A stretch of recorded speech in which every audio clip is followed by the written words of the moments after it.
ప్రజలందరికీ అంబేద్కర్ జన్మదిన శుభాకాంక్షలు తెలియజేస్తా ఉన్నాను. దళిత సోదరులారా, మిత్రులారా, బంధువులారా, మనం అంబేద్కర్ వర్ధంతికి జయంతులకే కనబడతా ఉన్నాం.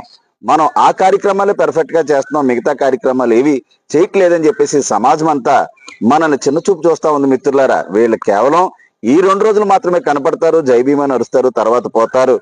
అంబేద్కర్ ఆశయాలను కానీ సిద్ధాంతాలకు కానీ ముందుకు తీసుకెళ్ళడానికి కానీ వాటిని మెటీరియలైజ్ చేయడానికి కానీ ఏ విధమైనటువంటి పోరాటాలు చేయరని చెప్పేసి ప్రజలు అనుకుంటా ఉన్నారు.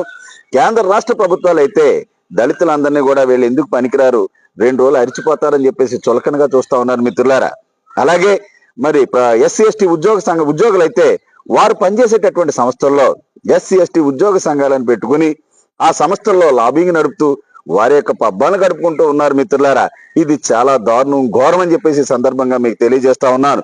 ఈ ఉద్యోగ సంఘాలు అయితే అంబేద్కర్ ఆశయాలను ముందుకు తీసుకెళ్లడంలో ఏ విధంగానూ సహాయ సహకారాలు అందించడం లేదు.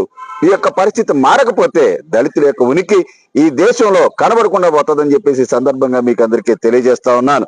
అలాగే ఎస్సీ వర్గీకరణ ముసుగులో దేశవ్యాప్తంగా ఉన్నటువంటి 11 కులాల్ని ఎంతో కొంత అభివృద్ధి అనేటువంటి ఎస్సీ కులం మీదకి మరొక ఎస్సీ కులాన్ని దువ్వి వర్గీకరణ పేరుతో తొక్కేస్తా ఉన్నారు. మన యొక్క స్పందన గాని పోరాటం గాని ఏమీ లేదు.